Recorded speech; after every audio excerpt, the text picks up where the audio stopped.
Começa agora mais um Freudcast. Aqui, nada é proibido. Vamos falar de angústia, sexualidade, maternidade, pânico, remédios, síndromes, fetiches e tantos outros assuntos que envolvem nosso inconsciente, só que, desta vez, quem vai sentar no divã são as neuroses e não o paciente. Alerto que nem sempre teremos respostas prontas, mas prometemos que, no mínimo, você vai ser desafiado para olhar a si mesmo e repensar sua vida. Começa agora, Freudcast. Olá, bem-vindo ao Freudcast. Hoje nós vamos, na verdade, vai continuar sobre o assunto de psicanálise, mas nós vamos entrevistar uma roteirista e escritora, e uma roteirista que entende muito de psicanálise. Ela está numa formação de psicanálise e ela escrevia Sessão de Terapia, aquele seriado, eu vou chamar de seriado, todo mundo assistiu aqui no Brasil, né? E que tinha ali muita psicanálise, né? E a gente conhecia aí a mente humana. É a Jaqueline Vargas, que também acabou de lançar um livro. Jaqueline, bem-vinda ao Freudcast. Oi, bom dia, obrigada, muito obrigada, Rose, pelo convite, fico muito feliz, muito fã de ser convidada. Tá certo, nós vamos, o Freudcast é um universo aí que a gente fala muito de psicanálise, né? A gente já vai falar do seu livro, você tem 2 livros, um romance, né? E você também lançou um de poesia, é isso, né? Mas como que é ser produtora de um universo, né, que tem muito de psicanálise? Ele está completamente envolvido nessa coisa da psique humana. Como que você criava as histórias, os personagens, como você produzia, na verdade? Acho que quando você não quer fazer psicanálise, né, em termos de criação literária ou criação artística, né, por exemplo, muita gente fala, né, que o Hitchcock, quando não queria fazer psicanálise, fazia grande psicanálise, né? Então, você tem Psicose, né, que é um grande filme dele, que fala sobre um tema, né, que até algum Freud mesmo falava que não atendia, né? Que era difícil tratar pessoas com psicose, que não era... Ele tem toda uma polêmica ali sobre o paciente psicótico e tal, mas quando ele não estava pretendendo, né, tipo, vou fazer uma coisa realmente baseada em psicanálise, ele fazia grande psicanálise, né? Os filmes eram muito com uma profundidade, né, na psique muito grande. Eu acho que assim a grande coisa é não tentar, tipo, vou fazer isso, fazer estudos de caso, né? Realmente pensar na problemática do personagem, na verdade, do paciente. Nem é personagem, é paciente, né? É pensar nessa pessoa e o conflito dessa pessoa. E, geralmente, os personagens de sessão, eles vêm da observação, tá? De pessoas do cotidiano, pessoas que eu ou conheço, né? Por exemplo, na 4ª temporada, a Aide era minha mãe, né? Uma pessoa que meu pai morreu, passou por aquilo, né? Vi muitas guilherminas no meu círculo de amizades, entende? Então, assim, observação de pessoas próximas, e eu sou uma pessoa que eu não tenho muito pudor em pegar emprestado vivências pessoais, não. Tá? Isso é bom. Não tem nenhum problema com isso. Então, assim, e você observar o que está acontecendo com as pessoas, né? Eu sempre falo isso, né? Que o roteirista, ele é uma pessoa que tem que estar sempre observando o que está acontecendo, né? Porque como todo mundo é personagem. Então, acho que a criação vem muito isso, de observar o conflito ou o personagem. Sempre tem um que sai da multidão, né? Que chama a atenção. E ver qual do que essa pessoa está sofrendo, né? Entendeu? E a partir daí começar a pensar em como é que essa pessoa vai descobrir o que ela está sofrendo, né? Que basicamente é botar esse personagem para fazer tentar fazer se escutar, né? Tentar fazer um trabalho ali. Acho que o processo de criação vem muito, muito disso, dessa observação. né? E você já foi personagem? Você já se colocou como personagem? Já coloquei, por exemplo, tem a Kiara, que tem, assim, tem algumas coisas são minhas, outras coisas não, porque Kiara era uma atriz famosa, que andava de óculos escuros, boné e tal, entendeu? Mas tinha umas coisas da Kiara que eu peguei, entendeu? Que eu peguei minhas, emprestadas. Sempre tem algumas coisas que você vai pincelando, né? Na Kiara acho que eu prestei mais coisa. Mas, assim, todo personagem vai alguma coisa, né? Alguma coisa assim, tipo, meu pai fazia isso, eu faço isso, alguma coisa passa.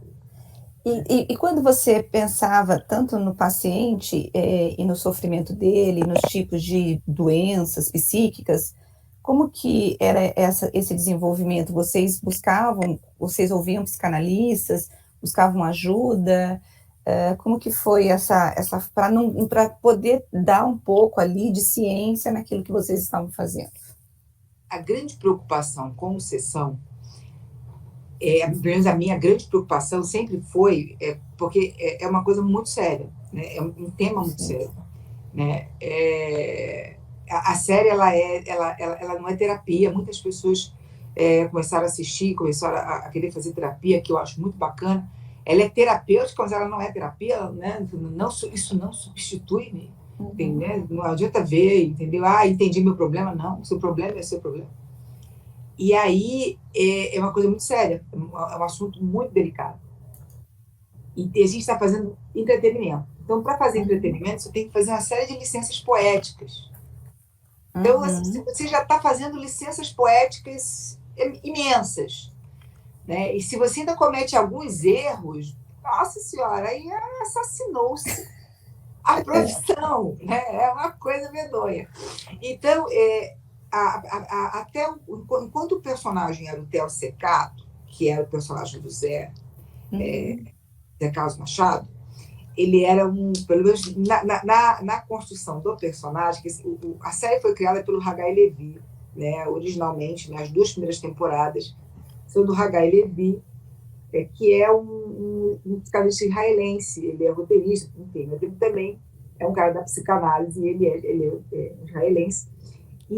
Só que o Theo, por excelência, o personagem, ele é um psicólogo que segue a linha Carl Rogers. Que segue essa linha humanista, entendeu? Sabe? Que vem cá, meu paciente amado, essa coisa toda. E aí, até a 3ª temporada, eu ouvi psicólogos que seguiam essa linha, inclusive o psicólogo que um consultor na 3ª temporada, que nos acompanhou, que era psicólogo, entendeu? Carl Rogers. Tá. Quando entramos na 4ª temporada, que aí o Zé saiu e disse, podemos fazer, né? Jaqueline, você pode fazer tudo do zero.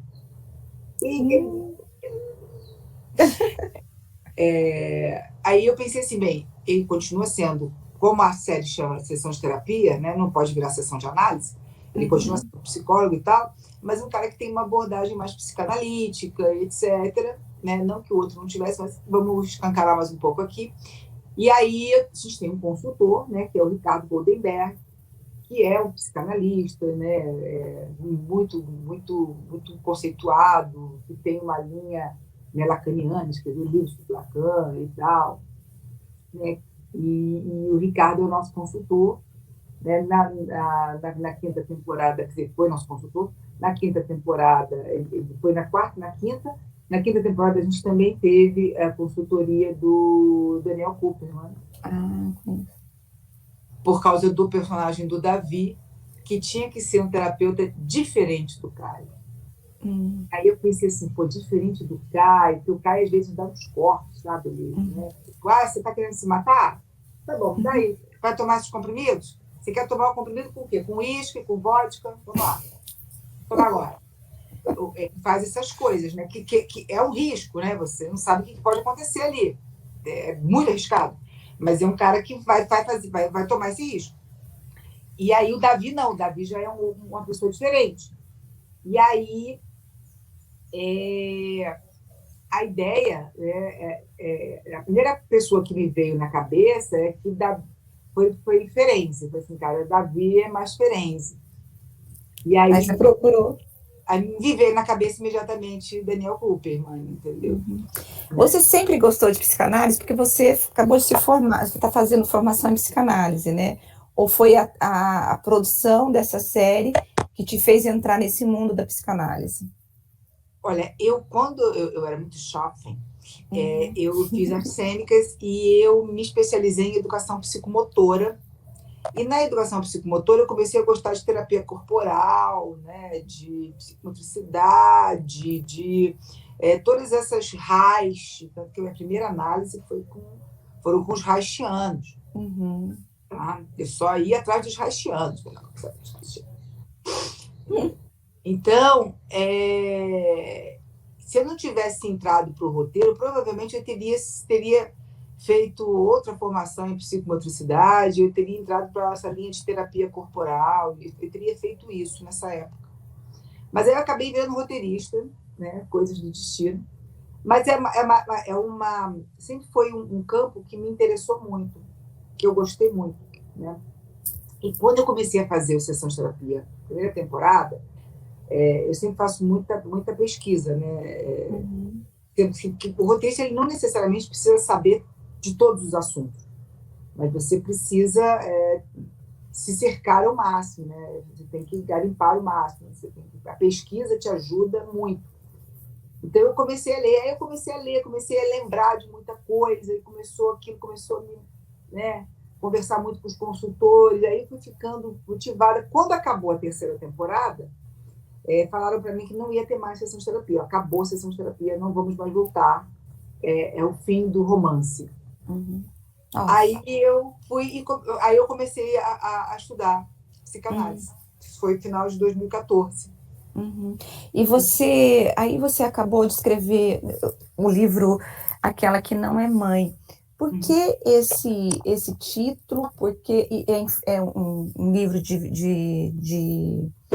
ele não é um romance, né? Poesia. O que fez você entrar nesse universo feminino? Olha, eu primeiro, assim, eu não sou mãe mesmo, né? Eu não sou mãe, e assim, essa coisa de não ter sido mãe, de querer ser mãe, não saber se vou ser mãe, quero ter filho, não quero ter filho, e esse questionamento, né, esse incômodo, preciso ter um filho, não preciso ter filho, entendeu? Cara, eu não vou ter filho agora, então com tantos anos eu não vou ter filho, ou meu filho vai estar com tantos anos, eu vou chegar na velhice sem ter filho, sem ter neto, né? E às vezes você tem que explicar, porque às vezes você tem que explicar às pessoas que você não tem filho, por quê? Né? Entendeu? Nunca um homem passa por isso, né? Você fala, você tem filhos? Não. Você pergunta, por que você não tem filho? Você não quer? Você não pode? Esse bando de questionamento não é feito para o homem, mas é feito para a mulher. Então, isso sempre foi uma coisa que me acompanhou. E eu tenho um hábito de escrever rabiscar, né, uns textinhos, né, que eu nunca nem chamei de poesia, mas uns textinhos para mim. Antes de começar a escrever o roteiro, depois eu escrevia para mim.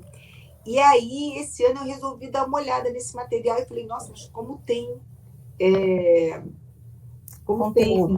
conteúdo e como de um tema recorrente, né? Aliás, o tema mãe é um tema que eu uso, eu falo assim, a minha análise é maior de idade, entendeu? Eu continuo falando da mãe. Entendeu? Se você ver sessão de terapia, todas as temporadas, vai ter sempre um personagem que está lá com a questão mãe. Tem até uma piadinha do Davi na quinta temporada, que o Caio fala para ele isso, eu não aguento mais, todos os pacientes chegam com uma questão com a mãe, eu não quero ver essa paciente falando da mãe. E aí o Davi fala para ele, meu querido, se você não quer ouvir um paciente falando da mãe, acho melhor você trocar de profissão. Pois é. Porque vai ser complicado aqui, porque vai ter sempre uma questãozinha ali para você se deparar. E então eu falei assim, cara, vou botar no papel. Aí apareceram outras poesias, né? No começo desse ano, e aí eu juntei e resolvi mandar para um amigo meu, editor, que é o Anderson Cavalcante, da Buzz, e o Anderson gostou, né? Falou que era, enfim, eu quero publicar e tal. E assim nasceu o livro, entendeu? E aí qual que é o lugar da mulher hoje na sociedade, Jaqueline? Porque você divide o livro em três partes, né? A mulher que é filha, a mulher que quer ser mãe e a mulher que não é mãe. Uhum. Quem que é essa mulher que é filha? Quem é ela?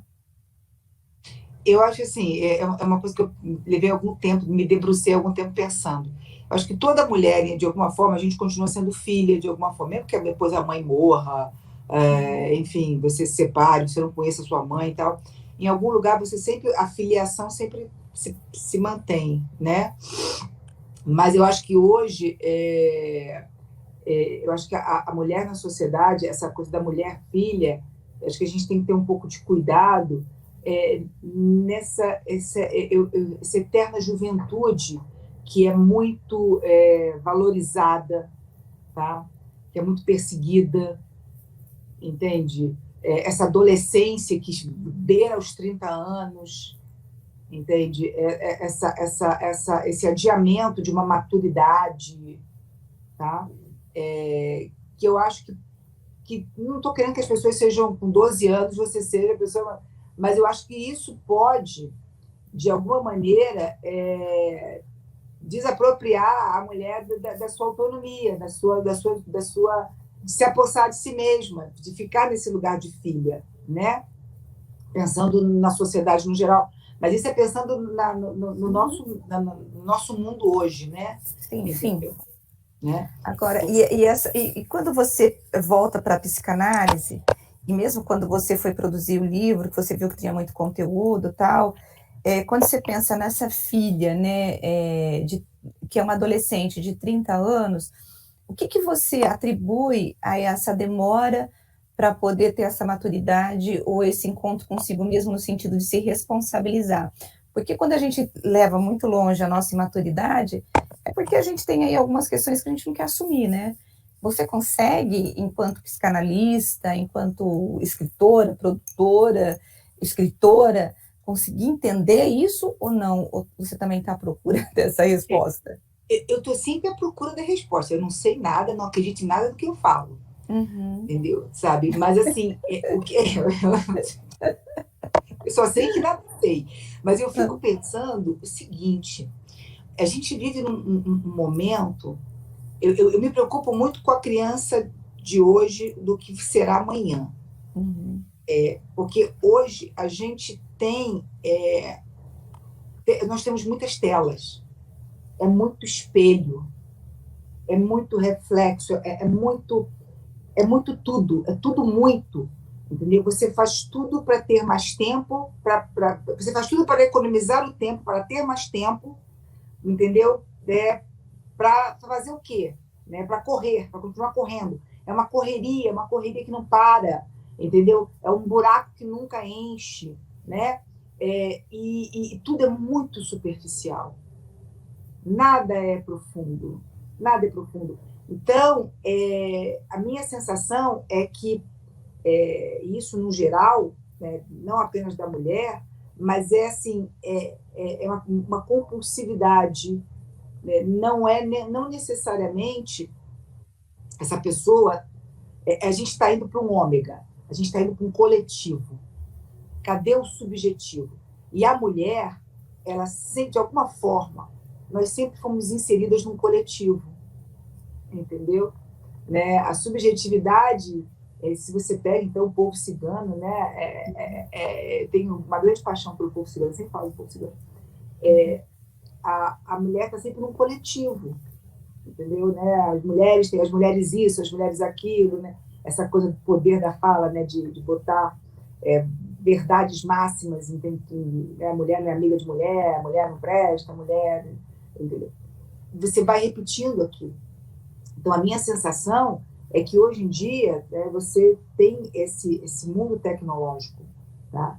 Que você fica ali, né, o tempo inteiro naquilo, ou muito ligado naquilo, porque aquilo vicia, né? Você vicia em ver, existe uma compulsividade com a tela. Eu acho que as pessoas, entendeu? Você vai devaneando demais, você vai fantasiando demais, você vai se distanciando um pouco da realidade às vezes, tá? Entendeu? É muito filtro. Eu também acho. Agora, quando você fala dessa mulher que quer ser mãe, quem que é essa mulher, quem que é essa pessoa, quando você coloca nos seus poemas e na sua escrita, né? É uma mulher que nasceu e disse assim, o meu papel é esse, o meu futuro é esse, ou é um desejo mesmo que ela tem de cuidar, de amar? Quem que é essa mulher? Olha, aí eu tenho que devolver a pergunta. Você está falando, isso é uma resposta, é uma pergunta pensando no geral, uma pergunta para mim. No geral, no geral. Mas pode ser para você também, você pode responder as duas. Para mim, assim, no começo eu achava que era uma coisa do tipo, tenho que ter filhos, né? Porque todo mundo tem filho e tal, para ela tem que ter filho. Depois eu identifiquei como um desejo de cuidar, um desejo de cuidar do outro. E você pode cuidar dos outros, você pode ajudar o outro, não necessariamente sendo mãe, né? Uhum. Eu acho que hoje na sociedade, assim, pelo que eu observo, tá? Existe, lógico, esse impulso, né, que é instintivo da mulher de ter filhos, lógico, de querer ter filhos, tá? Mas eu acho que é muito mais a coisa cultural do ter filhos faz parte do pacote da felicidade, do pacote de ser uma mulher plena, de ser uma mulher completa, entendeu? Você tem que ter o corpo X, o emprego X, a casa X, os filhos X, entendeu? O companheiro ou a companheira X, né? Tem todo um pacote ali, entendeu? Sabe? Você precisa daquilo, né? Você querer criar a si mesmo, você querer cuidar de si mesmo, você assumir que você não quer ter filhos ainda é visto de uma maneira estranha, de uma maneira egocêntrica, de uma maneira muito centrada, de uma maneira estranha. Como uma pessoa não quer procriar? Nossa, a gente tem tanta gente no mundo já, gente, daqui a pouco não vai ter alimento. Então, assim, muita calma nessa hora. Não é uma questão egoísta, às vezes, não querer ter filhos, né? Então, eu acho que ainda existe muito essa pressão cultural, a pressão familiar, que a mulher tenha filhos. A religião, a máxima, né? Crescer e multiplicar, etc. Isso ainda persiste. E eu não sei se isso realmente, se isso se confunde com o desejo da mulher e se isso não acabou virando uma crença para a mulher de que ela tem que ser mãe. E quando ela não é, você acha que isso traz muita culpa? Porque eu fico pensando no Freud, né, lá no começo da psicanálise, quando ele identificava as neuróticas, estava muito ligado ao universo feminino. Hoje a gente sabe que o neurótico ele é tanto homem quanto mulher, mas naquela época era muito ligado à mulher. Você acha que a mulher, quando ela decide ir contra essa cultura de ser mãe, de tipo, não quero ser mãe porque é uma decisão que eu tomei, você acha que ainda escandaliza ou traz ainda muita culpa nela, de cobrança, ou ela já está mais livre dessas amarras culturais? Aí depende muito da mulher. Acho que vai depender de onde essa mulher foi criada, da personalidade dela, a individualidade dela, a subjetividade dela. Vai depender de uma série de fatores. Mas eu acho que, dependendo dessa criatura, desse sujeito, ela vai se sentir menos culpada do que uma mulher da década de 80. Tá? Se é uma mulher da nova geração, eu converso muito com os adolescentes ou as mulheres mais jovens, entre 20 e 30 e tal, e muitas falam abertamente, não quero ter filhos. E a culpa é menor. Tá? A minha filha, por exemplo, ela diz assim para mim, ela tem que estar com 18, né? Tá se preparando para fazer faculdade e tal, ela quer fazer medicina. E é engraçado porque ela diz assim, mãe, eu não sei se eu quero casar, eu não sei se eu quero ter filho. E ela fala isso, assim, muito de boa, né? E o objetivo dela é assim, eu quero viajar, quero conhecer pessoas, quero conhecer o mundo, quero viver uma outra história. Mas eu não sei se essa realidade dela é uma realidade de todos os adolescentes, provavelmente não é, né? Mas eu vejo que é muito diferente quando pensa na minha adolescência, na adolescência dela. Assim, eu pensava em casar, depois eu não queria mais casar. Quando eu casei, eu não queria ter filho. Depois eu decidi ter filho. Mas ela já tem essa definição, assim, eu acho que eu não quero. Né? Aí a primeira vez que ela falou, eu fiquei olhando assim, né? Eu falei, gente, tá mudando isso, né? Tá mudando. Não, eu tenho uma filhada de 15 anos, que inclusive ela falou isso para mim ontem. Ai, Dinda, eu acho que eu não quero nem casar nem ter filho. E assim, eu converso muito, eu adoro conversar com um adolescente. Eu acho que o adolescente é uma coisa incrível. E assim, eu percebo isso. Existe uma coisa de eu quero viver, eu quero conhecer o mundo, eu quero experimentar coisas. E aí, se de repente acontecer o filho, de repente acontecer a família, legal. Mas Tudo isso bem. não é algo que eu estou crescendo com uma crença, que a gente adquire muita crença na vida, né? É uma crença de que eu preciso ter. Entendeu? Isso eu acho liberador, isso eu acho muito bom. Isso é uma mudança geracional. Né? Isso eu acho muito bom, porque não necessariamente você precisa ter, né? Porque hoje eu faço uma análise minha, né? Eu falo assim, cara, eu acho que eu nunca quis ter filho mesmo, porque quando eu era criança, eu brincava de que eu vou casar, não sei o quê e tal, mas eu sempre brincava que a Suzy casava com o Falcon, mas eles divorciavam. E a Suzy ia morar sozinha, entendeu?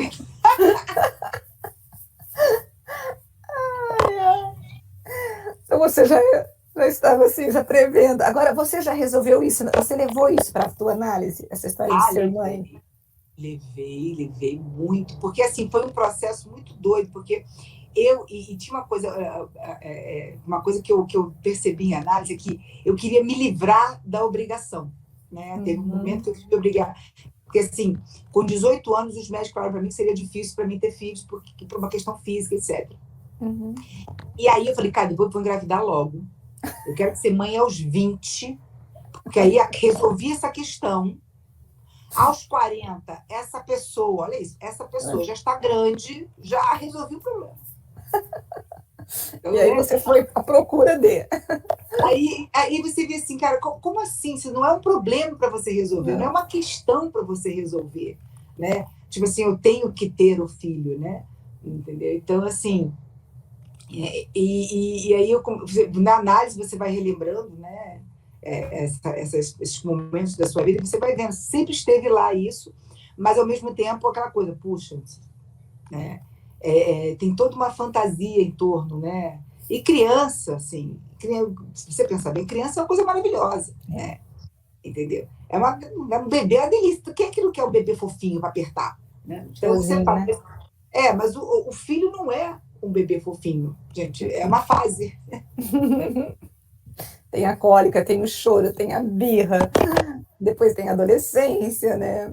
É bom ser mãe, mas também não tem problema você não ser, né? Eu acho que cada um tem que escolher, né, para onde que vai. E você, nos seus poemas, você tem essa mãe que não é, que é a mulher que não é mãe. Quem que é essa mulher? Eu sei que você tem, mas é uma mulher que ela decidiu não ser mãe, ou ela não pode ser mãe por uma questão biológica. E também eu vejo um problema, por exemplo, a mulher que não é mãe, ela também tem que combinar com o companheiro ou com a companheira que não vai querer ser mãe, né? Porque também tem isso, não tem? Tem. Porque às vezes você vai, se você, até em sessão de terapia, existe isso na 5ª temporada, que é a mulher que não quer ter filho, que é a mulher do Davi. A Estela, ela não quer ter filho, quando eles casaram, ela falou, beleza, vamos ter filho em algum momento. E depois ela enfim, foi evoluindo, foi amadurecendo na vida dela, e ela decide que ela não quer ter filho. Só que o cara é louco para ser pai, ele é apaixonado pela ideia de ter uma família, tem a porção de curumins pipocando pela casa, aquela coisa toda, aquele cara que tem um sonho de ser pai, né? E aí o casal entra em um grande conflito, porque se ele realiza o desejo dela, ele mata o sonho dele. Então, eu acho que aí você tem que ter isso claro, que você tem que se jogar muito aberto com a pessoa com quem você está, né? E, assim, no meu livro, assim, acho que são as duas coisas ali. Eu acho. E aí, assim, eu tenho essa coisa de corpo, né? De acreditar que realmente o corpo tem um poder, assim, que somos corpo, né? Porque eu acho que tem a coisa de a mulher que biologicamente tem dificuldade para ter filho, mas que não quer ter um filho. Entendeu? Eu acho assim que todas as minhas aparentes dificuldades, entendeu? Né? Você não tem problema, mas você tem dificuldade, entendeu? Eu acho que é o meu corpo se impondo para mim, falando, cara, não é por aí. Que era uma questão psíquica sua, ali no inconsciente, que você já não queria ser mãe, e o teu próprio corpo te dando uma resposta. É isso que você acredita? Eu acho que foi uma coisa nessa linha, entendeu? Uhum. Eu tenho essa sensação. E essa mulher que não é mãe, ela vive de boa, assim, ela consegue ser uma mulher realizada, uma mulher muito bem resolvida nos teus poemas e na tua escrita. Eu acredito que sim, né? Eu consigo, né? Eu acho que teve um período na minha vida que eu fiquei muito preocupada, né, com essa coisa de, eu não vou ter filho, puxa, não vou, né? E aí foi quando eu falei, gente, mas que besteira, Jaqueline, né? Que arrogância, né? Você achar que, eu preciso ter um filho porque eu não vou deixar. Até parece que a sua genética é a coisa mais maravilhosa do mundo, você está achando que, entendeu? Não, tá tudo bem, tá tudo certo, né? Então, assim, hoje eu vivo muito bem. Eu, na verdade, assim, não vou falar, graças a Deus, não tive filhos, entendeu? Que eu também acho que pode ser muita arrogância, mas, assim, eu vivo bem com isso, né? Minha vida é preenchida, minha vida é plena. Eu não sinto falta de ter tido filhos. É isso. E quando você pensou nesse livro, como você falou, foram vários escritinhos que você deixava, post-its escritos, versos, e aí você, quando você foi reunir, você falou, puxa, isso dá um livro, né? Quando você montou o livro, você pensou para que leitor que era, para que público que era, para quem? Tem muita psicanálise nesse livro, Jaqueline? Olha, não, na verdade, esse livro tem muito a minha... como fala, a minha experiência, né, as minhas observações do processo que eu passei, entendeu? Na verdade, é bem assim, é bem visceral, entendeu? Não é uma... são observações minhas, né? Não é um livro tipo, vamos falar sobre esse assunto, vamos discutir o tema, não, isso é o meu ponto de vista, o que eu passei, o que eu observei, o que eu senti, o que eu acho daquilo ali. Entendi. Não necessariamente que ele é uma verdade. Eu acho que esse livro, para mim, ele é para toda...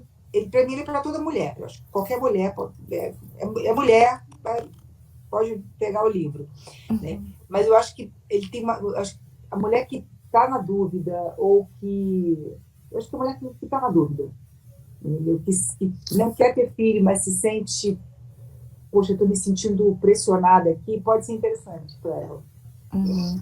E bom, enfim, para a gente terminar agora a nossa entrevista, adorei o papo, viu? Passou tão rápido que eu nem vi, já são 9h12. Tá bom, já está acabando. Bom, da tua experiência como estudante de psicanálise, como roteirista de sessão de terapia, como escritora, como que você definiria, assim, toda pessoa precisaria buscar uma psicanálise, toda pessoa deveria fazer psicanálise para se conhecer? Qual que é o papel da psicanálise na sua vida? Como que é essa tua relação? Eu vou ser muito honesta com você. Eu acho que devia ser uma iniciativa do governo, tá? De oferecer análise ou psicoterapia para as pessoas, tá? Eu acho que primeiro, um povo que tem educação e cultura, e um povo que se conhece, que se analisa, que se escuta, é outro povo. O Brasil estaria em outro lugar. Tá? Verdade. Eu falo isso por mim, assim, eu faço análise há muitos anos. E realmente mudou a minha vida, assim. Eu vejo uma pessoa, quando eu comecei, há muitos anos atrás, e hoje. Entendeu? Então, assim, para mim, a psicanálise realmente... a gente fala, demora muito, não sei o quê. Para mim, realmente, ela funciona, porque você se escutar, você se conhecer, não é que você vai se curar, né? O Goldenberg fala isso, né? Você vai continuar tropeçando, só que você sabe aonde você tropeça, o que já é um grande ganho. Verdade. Então, assim, para mim, tipo, meu café, todo dia eu vou tomar o café ali e vou continuar estudando, vou continuar fazendo formação, só sei que nada sei. Realmente eu sou uma grande defensora, assim, para mim mudou a minha vida. Então, Beleza. Psicanálise. Vamos todo mundo fazer análise, né? Quem gosta faz essa terapia, quem gosta de psicologia, quem gosta de psicanálise faz análise, e vamos embora se autoconhecer. Ai, mas é tão libertador, né, Jaqueline? Vamos combinar, né? Quando a gente vai para análise, você fala, meu Deus, por que eu fiquei sofrendo por causa disso, né? Não, e às vezes você vai chegar em momentos da análise que você vai querer sair correndo, não quero, você fica com raiva do analista e tal. Cara, insista nesse momento, porque geralmente aquele momento que você quer fugir pode ser um momento crucial. Respira e fala, não, vamos ver o que está acontecendo. Não desista. Jaqueline, olha, obrigada pelo nosso bate-papo, gente. O livro dela é Aquela que não é Mãe, né? Pela editora Buzz, é isso? Isso, editora Buzz, Aquela que não é Mãe. E tá na Amazon, em qualquer lugar. Está na Amazon, em todas as boas lojas do ramo, todas as livrarias, mas da Amazon vocês encontram com certeza. Tá certo. Muito obrigada, viu? Um abraço para você e a gente se encontra por aí qualquer dia. Obrigadão. Obrigada, querida. Tchau, tchau. Tchau, tchau.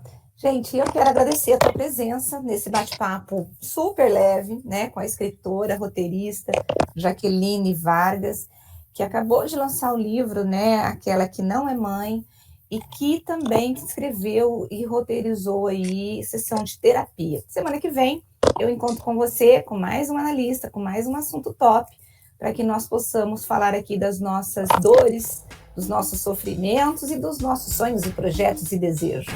Até a semana que vem. Um abraço. Tchau, tchau.